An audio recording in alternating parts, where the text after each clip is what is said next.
Good morning. My name is Cindy Miles, and I'm the president and CEO of the Kansas Nonprofit Chamber. And I'm excited that you joined me today to learn a little bit about board and CEO assessments and evaluations. And we're going to go through not only that information, but other ways that you can evaluate what's going on within the organization and maybe teach you about some best practices, give you some tools and tips on how to do these things well. So I'm going to start by sharing my screen. Pull up the PowerPoint here.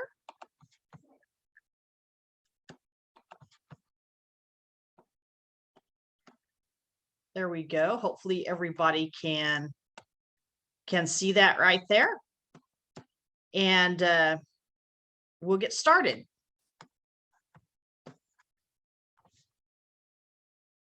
So let's talk a little bit about some of the areas that you as board members, or even within the organization, some of the areas that you actually should be assessing and evaluating the organization, and certainly the board, the CEO. So it's important to evaluate really the overall board functioning and how the board is operating, how they're working together, whether or not they're a cohesive group, whether they are meeting on a regular basis, are they meeting on time, are the board members engaged? So it's important to look at those different types of things within an organization. It's also important to look at how that individual board member is functioning. So again, are they coming to meetings on a regular basis? Are they participating in a committee when they're asked to do something? Are they actually following through with whatever it is that they've been asked or committed to do? So it's important to look at, those things overall, and we'll look at some more of that here in a few minutes. It's also to look at the effectiveness of your board meetings. So what are you doing in board meetings? Are you talking about things that are strategic? Are you simply just reviewing committee reports and talking about what happened at the last committee meeting? Learning about what color the tablecloths are for the upcoming event, which is really not an effective use of time. And then there's the CEO performance. So it's important for the board to conduct an annual CEO performance evaluation. And I know some nonprofit boards, they think about this, they maybe know in the back of their minds that they do it, but I'm surprised at how many CEOs, executive directors that I hear from that don't actually have an annual evaluation. So I think that's really important. And the other areas for you to think about evaluating and assessing are the programs and services of the organization, or whatever it is that you're doing. So that it's important to really kind of assess, are those effective? Are they meeting the needs of whatever your target population is? Are they the right price point, if it's something that you're charging for? So it's important to look at all of those things. The other thing that that is really important to look at is just when you look at board performance overall, kind of getting an idea. And let me see if I can make this a little bit larger. I also can send this out to you so you have this. But looking at the board, sorry about that. Looking at the life cycle overall, the life cycle of an organization really impacts how the organization functions. And so you might look at, let's look at this chart over here. The leadership capacity, certainly the board development. And like I said, I'll send this tool out to you. So in a startup phase of a nonprofit board, a nonprofit organization, you generally have a small board. It's hard to start with what I recommend 10 to 12 board members for a nonprofit to start with, and certainly that can be a goal. The board develops the clear purpose and vision that everybody hopefully is on board with and understand. And then the board oversees managing the organization. So you while you act as a governing board, because you're always a governing board unless you're an advisory board, you may also have to do some of that hands-on work for the organization, because generally the organization doesn't have any staff that can help do that work. So you might conduct an informal performance review of the chief executive.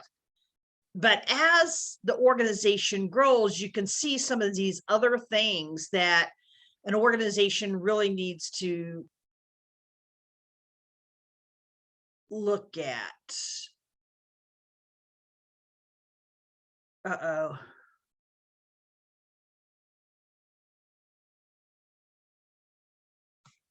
Don't know what happened there. So anyways, you need to look at, what the organization needs to look at. I think I mentioned. So, when an organization is at the adolescent stage, you're ready to kind of grow, then the board is a little bit more formalized. You might not do as much work for the organization as what you did. You have to look at how the board transitions from that startup to that adolescent, hands off some of the stuff to staff as staff is hired. And then as you mature, certainly the organization doesn't necessarily have that working board anymore, because there's staff that's been hired to do some of that work.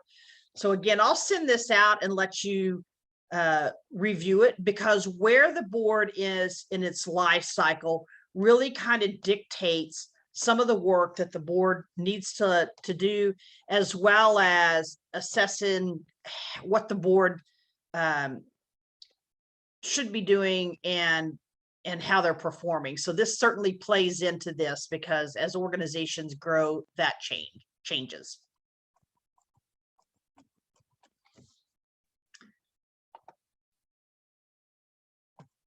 Here's a little bit more on the different life cycle and things that you might potentially assess as you're assessing, where you're at with the life cycle, or you're assessing the executive director, those just type of things. So I really just wanted to provide this to you because of the fact, as I said before, the life cycle certainly impacts how an organization functions.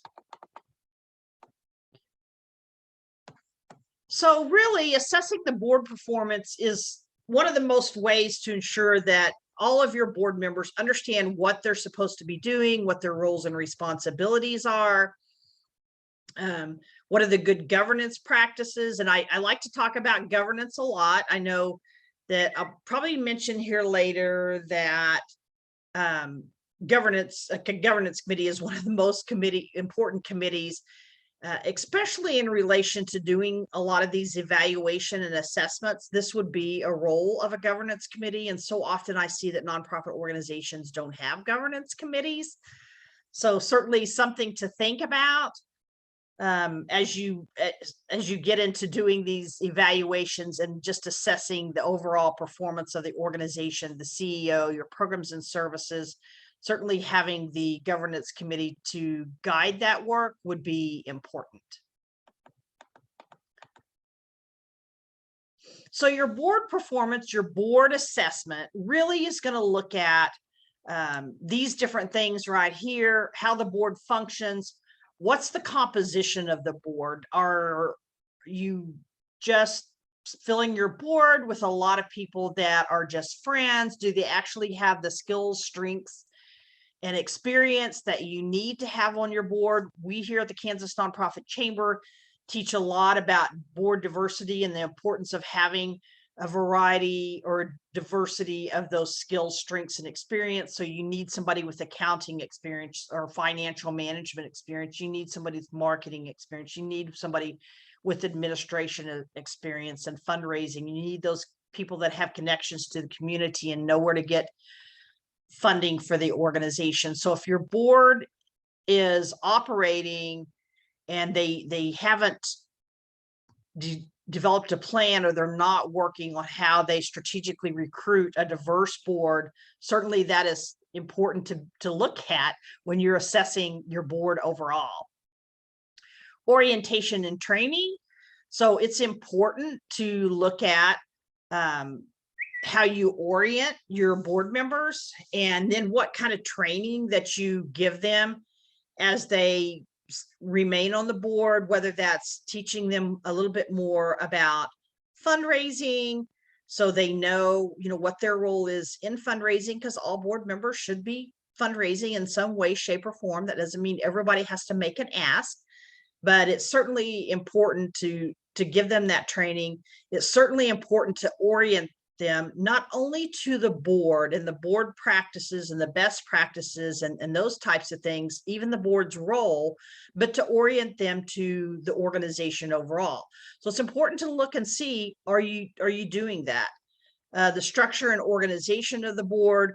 Again, do you have the proper officers in place? And that's generally a chair, a vice chair, a secretary, and a treasurer. Are you following the terms that have been set forth by the board? As a matter of fact, are there terms set forth? Average terms for nonprofit board members are 2 to 3 years.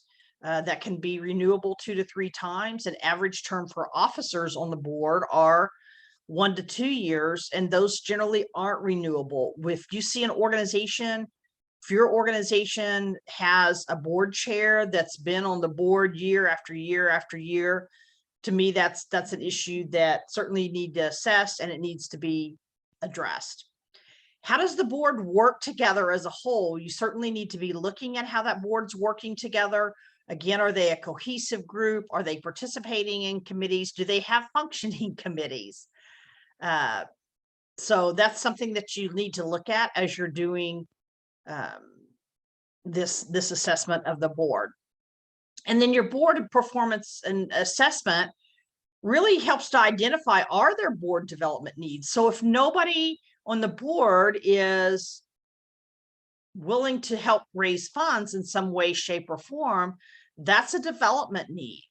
If boards aren't developing effective functioning committees, that's a development need. So you can certainly have somebody come in and work with your board, do board training. We do that here at the Kansas Nonprofit Chamber. It can be customized to what your needs are, but certainly you ought to look at some way that the board can have some training that will help them be more effective.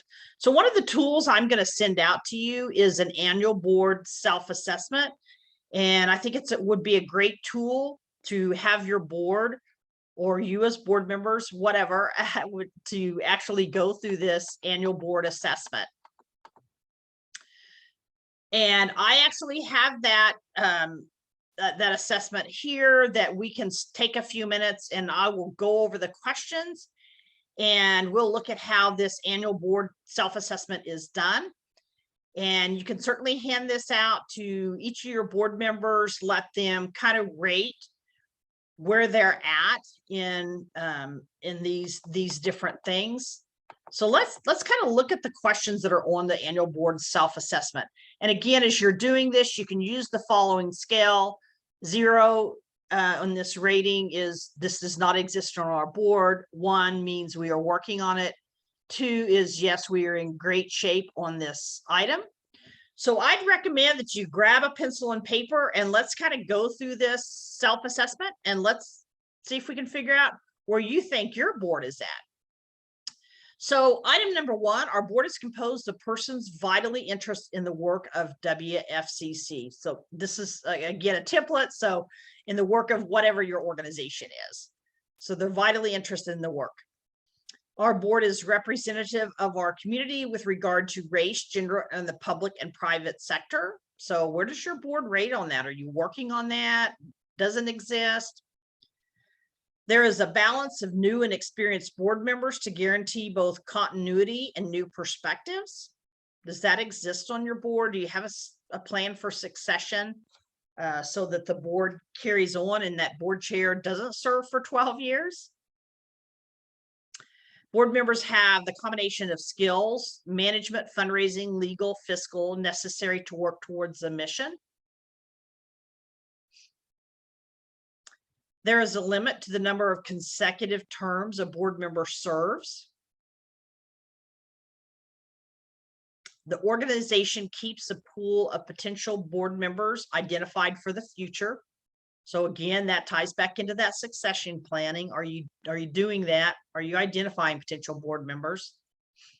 The organization develops future board members through the use of volunteers on committees. New board members are recruited and selected in the standard system of review. So do you have some procedures in place for recruiting and selecting board members that is standard, that you're doing the same thing over and over? You're following a procedure for actually bringing those on board. So let's look at the next part of this board self-assessment, which is the orientation and training. So there's a commitment form, sorry about that, outlining the responsibilities of board members that all board members sign. So that's important to have. So do you have that? Do you not have that? The board members understand their legal liability. The organization provides a comprehensive orientation for all new members. The organization provides all board members with a board manual, which at minimum includes board member roles and responsibilities, descriptions of current program, budget and funding reports, bylaws, and personal and financial management policies. The organization makes learning opportunities available to board members to increase skills related to their board responsibilities. So these are all things that you ought to be doing, your board ought to be doing, but I'd like to know, how your board is doing at these things. All right, now the next thing that this assessment's going to look at is the structure and organization of the board. So does the board have a set of bylaws that describes the duties of board members and officers and the procedures by which the board conducts its business? The board has a mechanism for handling matters that must be addressed between meetings. The board elects a chair to provide leadership and coordinate the ongoing work of the board and its committees. The board has active committees with specific responsibilities. That's so important, especially that active part. I can hear from nonprofit organizations that we have committees, but they don't really meet. That's not effective functioning committees. Committee assignments are reviewed and evaluated periodically. The working relationship between the board chair and executive director is strong and productive. Board and staff members are clear on their respective responsibilities. And the relationship between the board and staff is built on mutual respect and good rapport. So where's your organization? Where's your board in all of these things? So let's look at the board at work. There are regularly scheduled board meetings at least 3 times a year. Do meetings begin and end on time according to an agreed upon schedule? Or are you having meetings that run on and on and on? That's not a good sign. There's a quorum present at all board meetings. This really kind of identifies whether or not you have board members attending on a regular basis and participating. There's adequate preparation and distribution of material, including agendas, financial reports, etc., in advance of the meetings. So all that information that a board member is going to look at should be provided at least several days in advance of the meetings. Are you doing that? Board meetings are characterized by open discussions, general participation, and active thinking. The danger of not doing these things is we just get into reporting things out at the board and there's really not great discussion about things.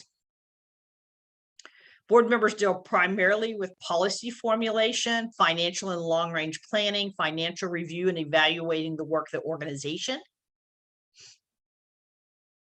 Minutes of board and committee meetings are written and circulated to the board members. Again, that needs to happen before the board meeting occurs. If that's not happening, that's a red flag.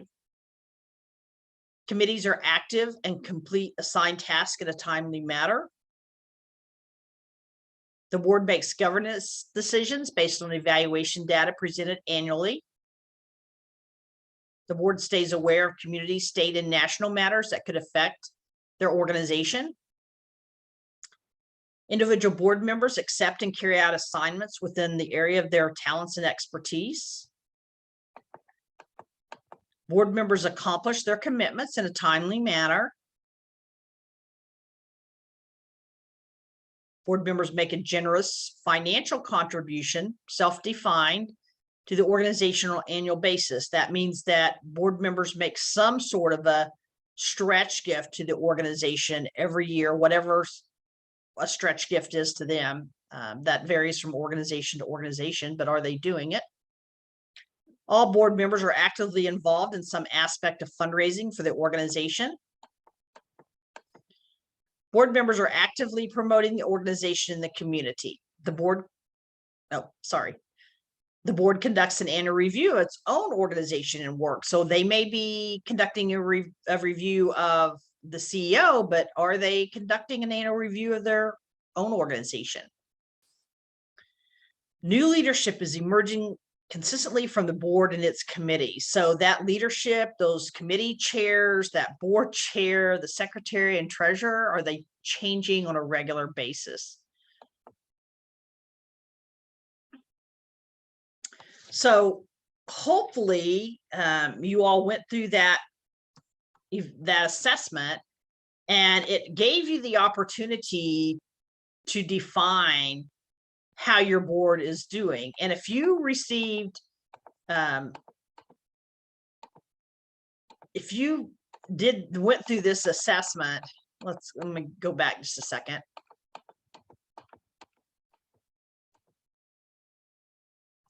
And you've got a whole lot of zeros, well, that's a concern, right? Certainly, if you've got ones, I'm glad to know that you're working on. If you got a majority of ones, that you're working on a number of things. But if you have a majority of twos, then congratulations, you're probably doing pretty well at the way that your board functions. But certainly, as you look at those zeros and ones, those are ways to identify areas that you can certainly improve the functioning of the board. So let's look now at a board member performance assessment. So this is a tool that we're also going to go through, and I'm going to give you the opportunity to gauge where you're at as a board member, or if you are an executive or some other staff person in some other role. Certainly take this assessment from the perception of you're assessing a particular board member. Don't tell them I told you that, though. But you have to use somebody as an example. So, but your individual board member performance assessment is really looking at whether or not you as a board member are participating. Are you attending board meetings on a regular basis? Are you attending those committee meetings? Are you participating in events that the organization has, whether it's fundraising events, fundraising events, other events that the organization has? Are you supportive of that resource development? So are you helping individually with how you get resources for the organization, how you get funds for the organization, those types of things. And then it really assesses the overall commitment of that individual board member. So the other was a reflection of the board overall. This is a self-reflection of the individual board member. So let's take a look at this tool. So the individual board member assessment, again, I hope you have your pencil and paper ready, and I will go through these questions and you can just check yes, no, or you're not sure. So do you understand and support the mission of the organization? Are you sufficiently knowledgeable about the organization's programs and services? This is a red flag. I see this a lot. I see this with board members that aren't really clear about the organization's programs and services, which really goes back to that orientation. If they have a good orientation, hopefully they're familiar, and maybe it's good for us to remind them from time to time what the programs and services are. Do I follow trends and important developments related to the organization? Do I assist with fundraising through personal outreach to cultivate donors and or acknowledge individual gifts? Really important role for an individual board member. Do I give a significant annual stretch gift to the organization? Do I stay informed about the organization's financial health and take an active part in reviewing, approving, and monitoring financial information? Do I have a good working relationship with the chief executive? So how the individual board members work with the chief executive is also so important. Do I recommend individuals for service to the board? So it is the board's role to recruit board members, not the executives. So are you doing that as a board member? Do I prepare for and participate in board meetings and committee meetings? So prepared for board meetings means that you come to the board meeting, you've read all the reports, you've read over the financials, and you're ready to engage in decision making. Do I participate in partner visits and other events? Do I invite others to participate in events? Do I act as a goodwill ambassador for the organization and actively promote it? Do I open doors and make introductions to my personal and professional network to help management and the organization? Do I volunteer to help out with whatever needs to be done for the organization? Do I provide pro bono services to the organization? So if you're providing services to the organization that you're not providing pro bono and they're paying you for those services, that's really a direct conflict of interest, but it's okay to provide pro bono services to the organization. You should not, however, be selling stuff to the organization if you serve on the board. Do I find serving on the board to be satisfying and rewarding experience? So hopefully you're not sitting on a board where you're bored to tears at each and every board meeting. It needs to be satisfying and rewarding for you as well as for the organization. Do I attend at least 75% of the board meetings during the year? And honestly, I think it's more important that you attend 90, but do you attend at least 75%? And then to think about what can the organization do to make your board service more productive and satisfying. That's certainly worth a discussion with the board as a whole for each of the board members to identify what can make their board service more productive and satisfying. And then for the individual to think about what they could do to make the board service more productive and satisfying. And that may be looking at these assessments and identifying how they can become more engaged. There's probably a lot of different ways that you can make your board service more productive. If you're not engaged, it's hard to make that experience satisfying. So I hope that you all got a yes in most of these columns. Certainly, if you answered no, then that's something to look at. And if you're not sure about these things, you should certainly give that a look as well. All of this assessment is directly tied to the roles and responsibilities of board members. So this is an important way to assess whether or not you're actually doing that work.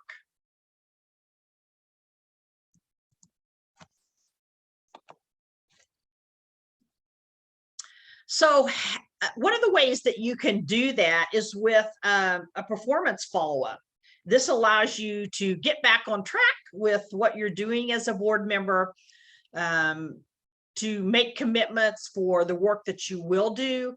And I also have a tool called an engagement plan that we can look at as well. And again, you'll have these tools that you can use with your own boards. But let's look at that engagement plan. The engagement plan really allows you an opportunity. You've assessed what you have been doing, but to really identify what it is that you're willing to do. And what I like to have organizations do, if they can, is have the board members fill these engagement plans out, hand them over to the board chair, have the board chair hang on to those, and then take an opportunity to look at those at the end of a year to see how have you done as a board member. You can each then go back and review. So this kind of outlines some of the roles and responsibilities, and then gives you an opportunity to say what your commitment is for the upcoming year. So the first part of this, of course, is I will actively participate. And certainly you can add other ways that you can actively participate, but some of those ways are you can actively participate by attending all board meetings. You can be active on a task force. You could be active on a committee, whatever it is that you're willing to do that results in you actively participating. You can certainly in this right-hand column write down what your commitment is for the upcoming year. What kind of things are you willing to do? And the next column, I will guarantee, or the next row, I guess, I will guarantee the future and financial health of the organization by, and here's a few ways you can do that. You can make a personal stretch gift, and you should be doing that anyways. So over here, your commitment for making that personal stretch gift might be that you're willing to give $100 every year, or $1,000, or whatever it is that you have the capacity to give. Making leadership and fundraising a priority of my board service through active cultivation and stewardship of donors. So some of the ways you can do that is invite those that are connected, that have the ability and interest to go to events, and whether that's a fundraising event. So I've served on boards where I bought a table at the fundraising event, and I invited other people that have the ability to buy auction items or in some way participate in that event that would help us raise funds. So that's certainly a way you can do that. Do personal outreach to cultivate or acknowledge individual gifts. And that, you might want to just do the acknowledgement. You might want to invite a friend or 5 friends or whatever to meet the executive director and educate them about the organization, open that door to give them the opportunity to give. You might want to find some sponsorships for some event that's coming up. So whatever it is that you're willing to do, certainly you can identify that commitment in that right hand column. So let's look at a few other things. Well, if I can get my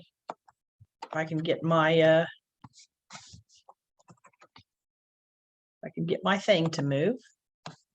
Let's see, did I get all that page? Yes. All right. Let's look at the next part of that board member engagement plan.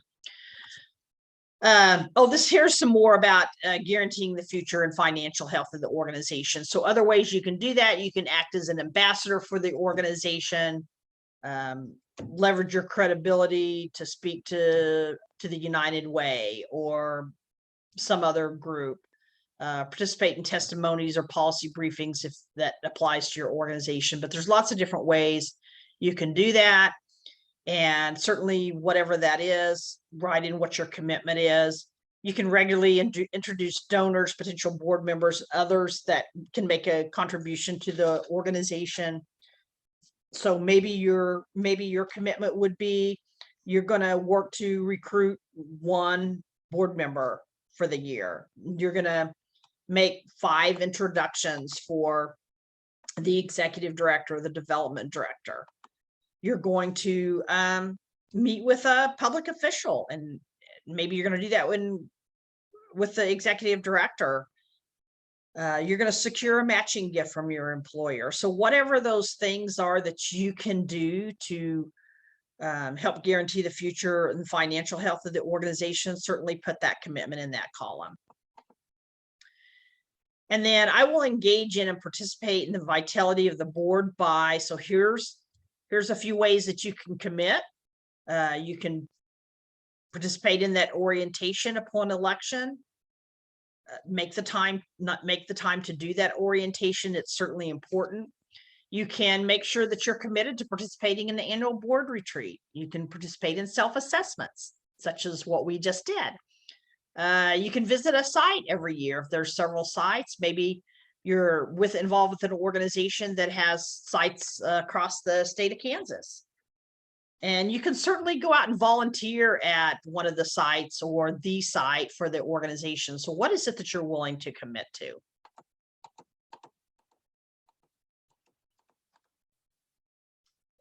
Okay, so let's look at board meeting evaluation.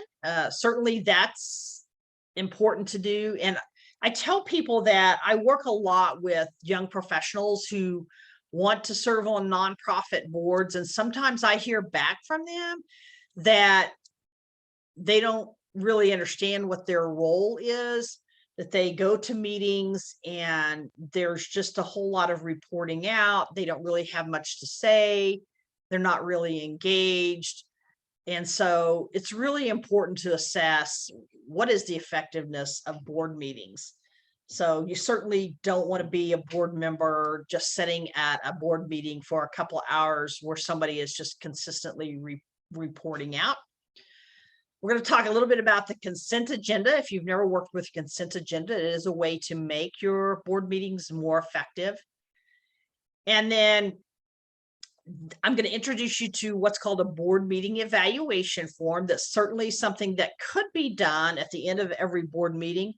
Maybe not forever, but you could certainly do that to assess what exactly or how exactly effective was that board meeting. And are you talking about the things that you need to be talking about? So let's take a look at that.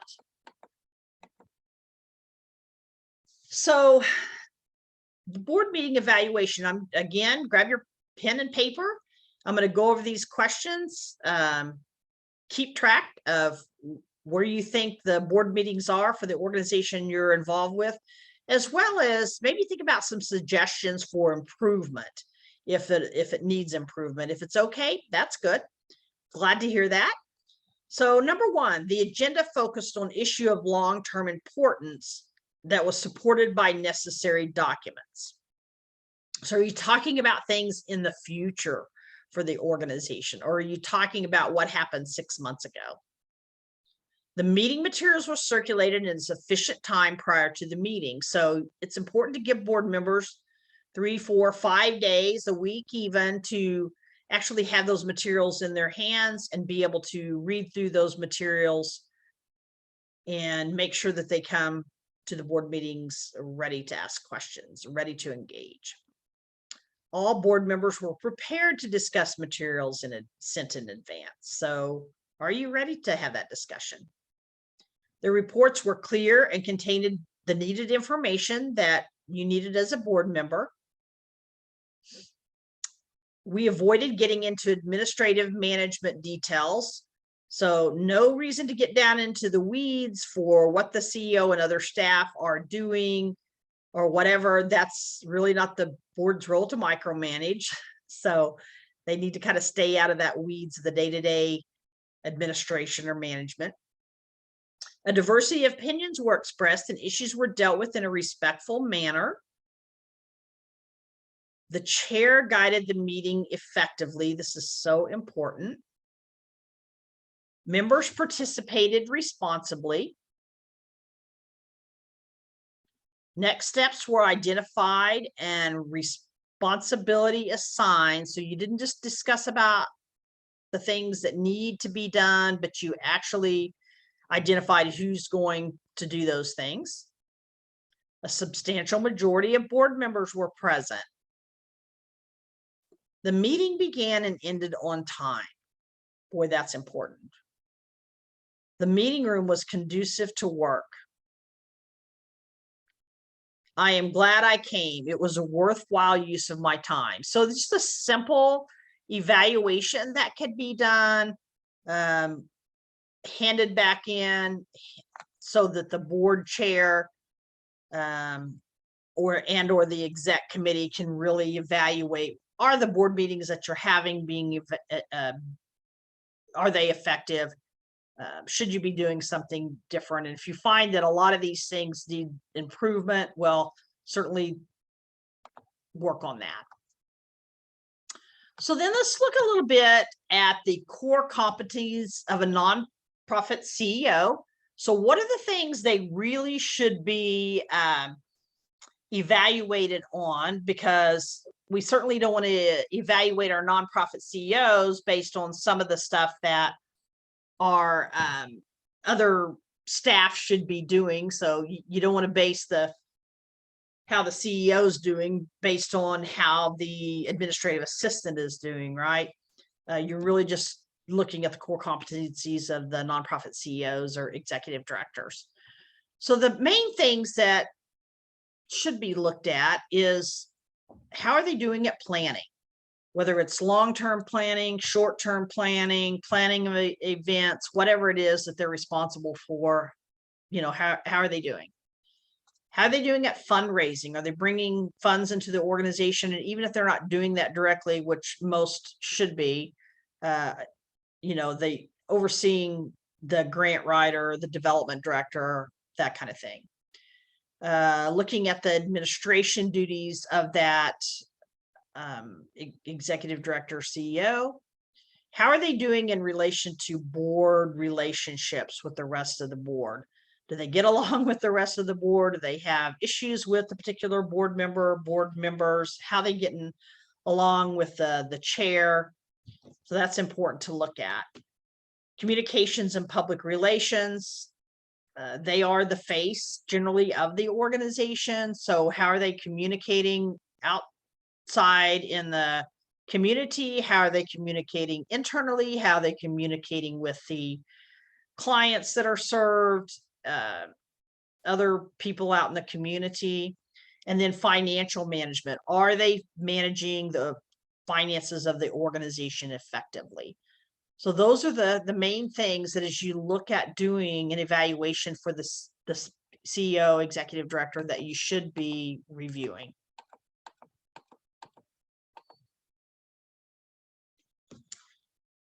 So let's look at the CEO performance review as a comparison of somebody that's a corporate CEO versus somebody that's a nonprofit CEO.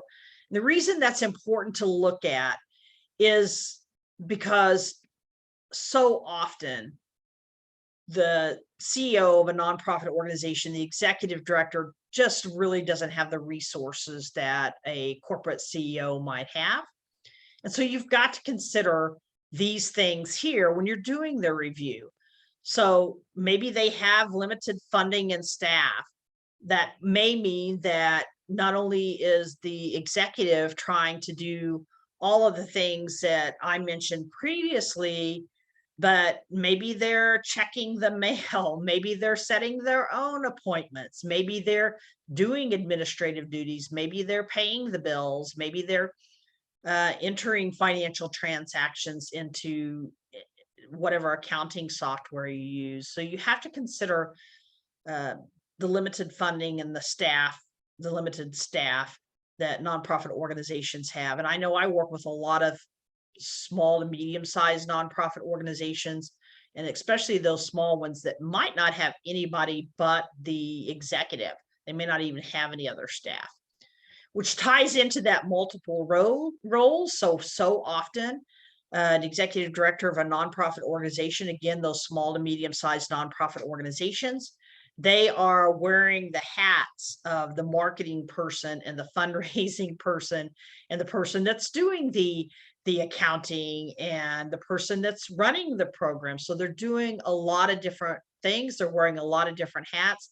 That certainly plays into their ability to perform maybe as well as they want to.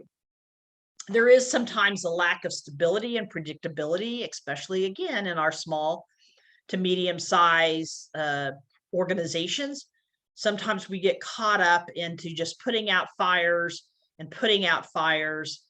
We maybe started our day planning to do something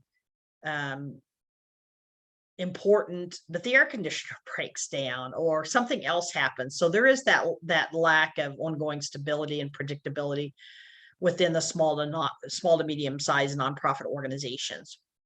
They need flexibility because of the fact that there's that lack of stability and predictability. They need that flexibility in so many different areas. So you have to look at, not providing a very rigid schedule for a nonprofit executive. And then there is that lack of benefits. So often I talk to nonprofit organizations, again, those small to medium sized organizations, that they just don't have a lot of benefits that they can offer to that executive. So realize that executive, may be working really hard for little, I guess. What ties into the motivation is certainly different oftentimes for a nonprofit executive. I know that there's many nonprofit executives that work for a lot less money, benefits, etc., stability, all those different things, because they choose to work for a nonprofit organization because they're passionate about the mission, they're passionate about making a difference. So their motivation for doing the work that they're doing is a lot different. If they were just after the dollars or the benefits, they wouldn't be doing what they're doing. I know myself, I have a master's degree in business, international business. I run a nonprofit organization. I can make a whole lot more money doing something related to international business, but I love what I do. And so my motivation is not specifically money or benefits, but again, contributing to the greater good.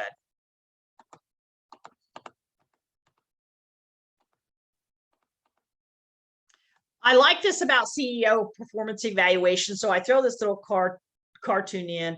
I don't have time to write performance reviews, so I'll just criticize you in public from time to time. So this is not a good practice for board members, for board chairs, to just criticize the executive, nor is it a good idea when they're actually doing the performance evaluation to just dump on an executive or CEO everything that they've seen that person do wrong in the past year. Those things should be discussed with the executive throughout the year. If there's an issue, please don't save it up for that time that you're just going to sit down and do that evaluation. And please don't criticize that executive in public. It's certainly great if there's an issue between the board and the CEO that's discussed with the board chair, that the board chair sit down and have that conversation with the CEO. So this doesn't happen and there's no surprises at evaluation time. So when you're doing a performance evaluation for the CEO, it should be based, whatever you're evaluating, it should be based on goals that have been set generally the year prior.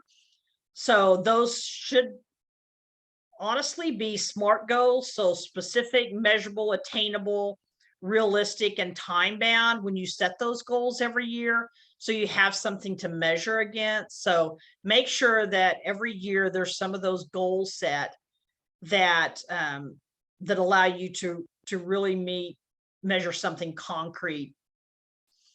It should incorporate the organizational values. So what are the values of that the organization that the CEO's involved, working for? Is the CEO actually representing the values of the organization in the work that they're doing? It's great to gather feedback from board members. So different board members will have different perspectives, different experiences about what's going on. So some sort of a survey or whatever that goes out to the board members so they can provide feedback is fantastic. It's also great to ask for input from staff when doing the CEO evaluation, because board members will never generally be there on a day-to-day basis to see what that executive's doing. And this is also a time to identify, is your CEO not leading staff well? Are they being too hard on staff? Are they not keeping staff and not providing enough guidance, I guess, to staff? So this is a great opportunity to look at some of those perceptions that the internal staff might have. It's also good to ask the CEO for a self-assessment. So you can find out a lot of information as a board about what the CEO is doing, about those things that they may have achieved during the year that really don't align specifically with the goals.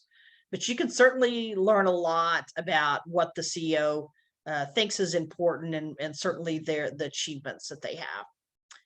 And then it's important to provide the board with an overview of the process so they all have an idea of what the process looks like, what their role is in the process, who's going to take the lead.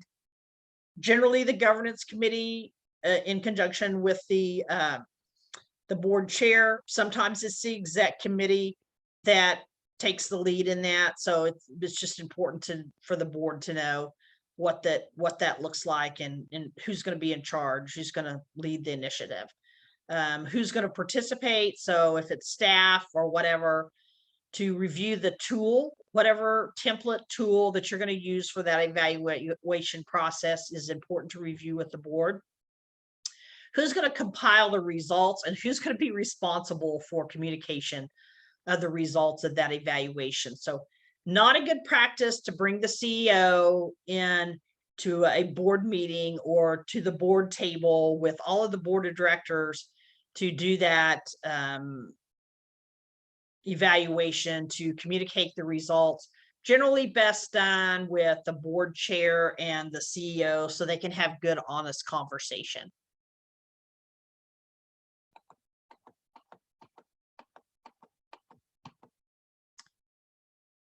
So here's just a few little tips for the performance review. As I already said, generally the board chair should conduct the actual evaluation where they sit down and have the conversation with the CEO and review.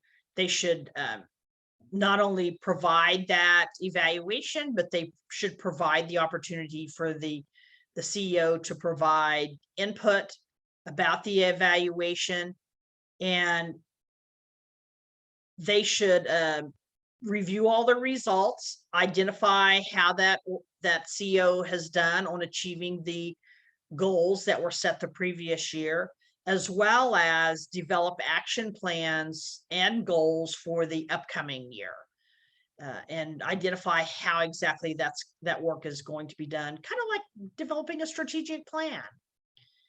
They should not only focus on what's going well with the organization. So it's great to tell the executive all the great things that they're doing that came out of the evaluation.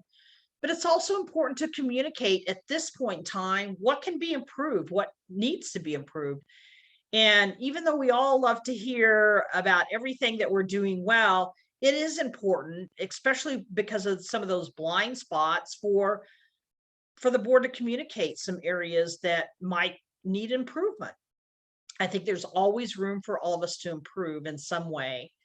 Again, avoid surprises. So don't save up everything and then dump on the CEO during that evaluation process. Avoid too much weight on other people's opinions. So sometimes when we get outside input, or even we get some board members' input, we have to remember that board members aren't there on a day-to-day basis to see everything that a CEO, an executive is doing. And I more than once heard from a board member regarding a CEO, an executive director of an organization, that says, I don't know what she does all day. She can't be doing that much. Well, you'd be surprised. As a CEO, president, CEO of an organization, it surprises me even as I walk in day to day and plan out my work and the other things that happen, somebody walks in the door, somebody calls me on the phone, the other things that happen. And I'm always wearing a lot of hats, juggling a lot of things. So you just have to be careful about how much weight you put on some of those external inputs that are provided. So let's look at a leadership performance evaluation for the nonprofit CEO. I think.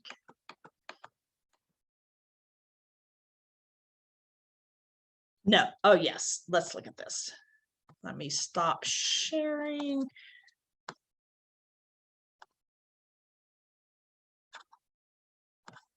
Oh, I don't seem to have that particular. I'll send that document to you so you can kind of look at what that template looks like. I thought I had it here in all of my documents. I've got the setting goals. Okay, we'll come back to that. So when you set goals for your CEO, let's go back to what I said about SMART goals. Really align to what the vision is for the organization, what strategic priorities are in your strategic plan. You don't want to give a CEO additional goals in addition to what's in the strategic plan that don't align with the strategic plan, because the board, CEO are working together, maybe the other staff are working together to have that strategic plan. And what you don't want to do is overwhelm an executive with having way too much to do, which I can assure you they all already have way much to do. Focus on 3 key results. So 3 goals. I don't think you should set 10 goals, but you might focus on those 3 key results. Consider goals that are sustainable and balanced. And again, we talked about having achievable, realistic, time-bound, those SMART goals. And then you can certainly identify auxiliary goals for others within the organization to accomplish, and or even for the board to accomplish during this time. But I am going to share this document really quick just so you have an idea. And I'm also going to see if I can find the other document that I promised to share. Just one second.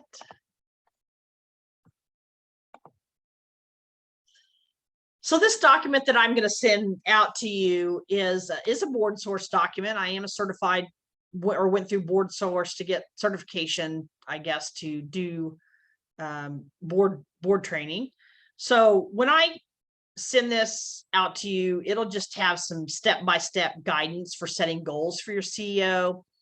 So again, focus on results, link to the vision of your organization, the same thing I just talked about, but it'll actually tell you how to do that. It'll also cover whether or not the goals are sustainable and balanced. So I'll tell you a little bit more about doing that. There's auxiliary goals, looking for obstacles or hurdles. So, lack of staff might be a huge obstacle or hurdle for the CEO to achieve a particular goal. How the board performs might be certainly a hurdle. There's that clarifying metrics and dates. So that's about that time piece when you're setting SMART goals. Cascade and communicate the goals through the rest of the organization so they kind of have an idea that, what the CEO's working on. And then here really is a worksheet, a template that you will have when I send this stuff out to you, that really you can fill this in as you think about doing that, that evaluation.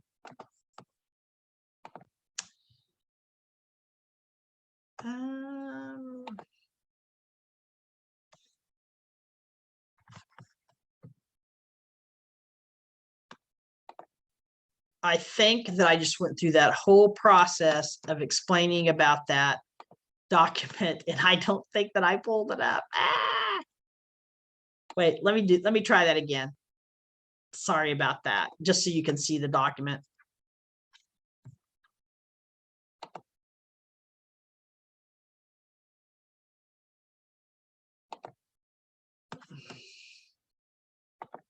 Here we go.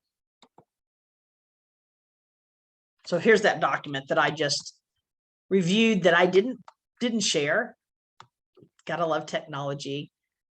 But I'll send this out for you to read over. It's a great read. Gives you all these steps that I just reviewed. Gives you this these ways to write down how you measuring results and those kinds of things. Again, BoardSource, they have a lot of great tools and resources. So certainly I'd recommend that, you could use them as a resource. All right. So I kind of discussed these in that document, scan for potential obstacles. So what are the things in the environment of the nonprofit organization or out in the community that could be obstacles as your CEO tries to achieve certain goals? And I know if we looked at achieving goals a couple of years ago, goals that were set for maybe 2020, and I know I struggled with that myself, increasing membership. Well, then the pandemic happened, and that was a huge obstacle for how I was going to increase membership for the organization, or how I was going to increase participation in some of the trainings that we provided. So certainly knowing what those potential obstacles might be, clarifying those specific measurements and dates, goes back to the SMART goals. I already talked about that. And then communicating the goals throughout the organizations. I think that'll all be in that document that I sent. So one of the things to think about as you're doing that performance evaluation is the board really needs to support the CEO's future development. It doesn't matter how much your CEO, your executive director knows, you always need to find ways to think about how you continue to further their development, their knowledge about the work that they do. There's our world is changing, technology is changing. There's so many different things that change, that you just need to consider how you're going to support the development of that CEO. And I think for most CEOs, that's probably pretty important. Certainly, if you can invest in training or coaching to help that executive director. I know I had the opportunity recently to apply for a scholarship to participate in a one-year leadership coaching opportunity that my board was certainly behind me participating in that. So you can look for those opportunities as well, even if you don't have the funds to potentially invest. Provide that constant feedback to your executive or CEO on an ongoing basis. It's great for the board chair or some other board member to recognize the work that the CEO is doing. And not only that, but address any issue that they might have with the executive. And then get that mutual feedback. So allow your CEO executive to provide ongoing feedback as well. Certainly about the good things, but also about some of the negative things that might be happening.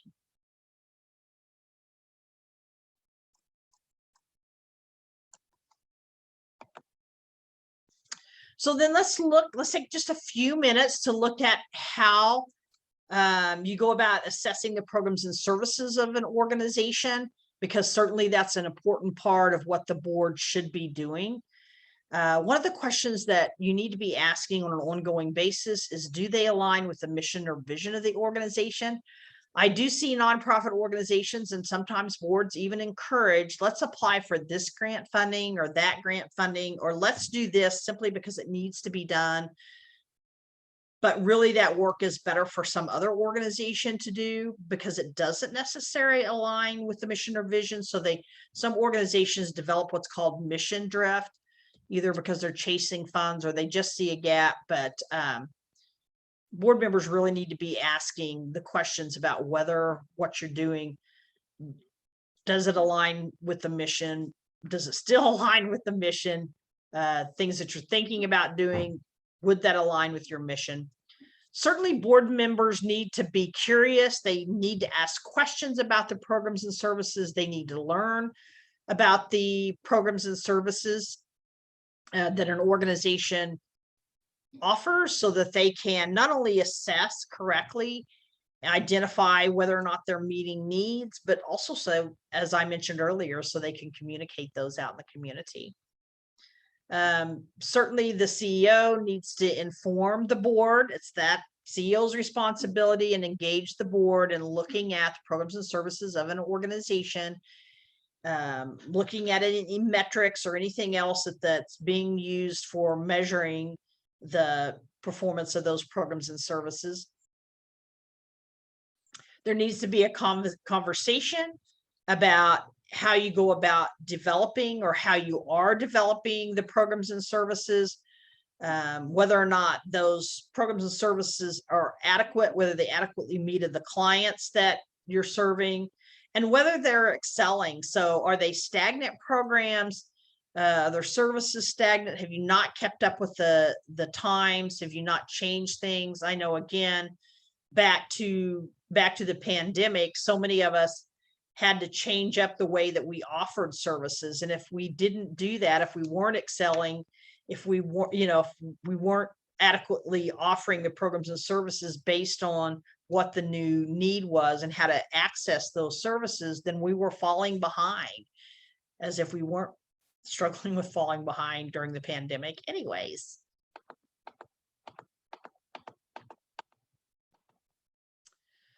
So you might consider incorporating some sort of a dashboard. There's some tools out there that you can do that with, that kind of looks at what your key performance indicators are for your organization, and where the organization's at in meeting those key performance indicators in that measurement. So this dashboard, and again, this is just an example. One of the things that, this looks at in regards to program performance is the median revenue per performance. And so the last period was 10K. The current period is 13K. So just look at whether or not that's exceeding or meeting. And it looks like with the program performance here, the 13K is within that 12 to 15K range that you're targeted at. You have to do 12K would be off target, and 15K would mean it meets target. All those greens are that's really good. The red is warnings.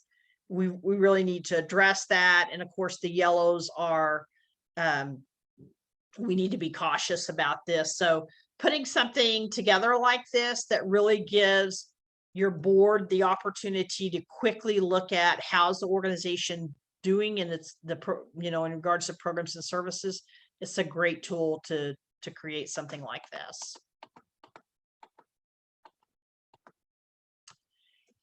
That's all I have for today. If you all have any questions, I certainly have my email down there, Cindy Miles at ksnonprofitchamber.org. Again, I will send you out the documents that you need for this particular training. And I certainly appreciate the opportunity to train for you all today, and would love to help you out any way that I can in the future. And with that, I wish you all a great day. Thank you. Thank you for participating.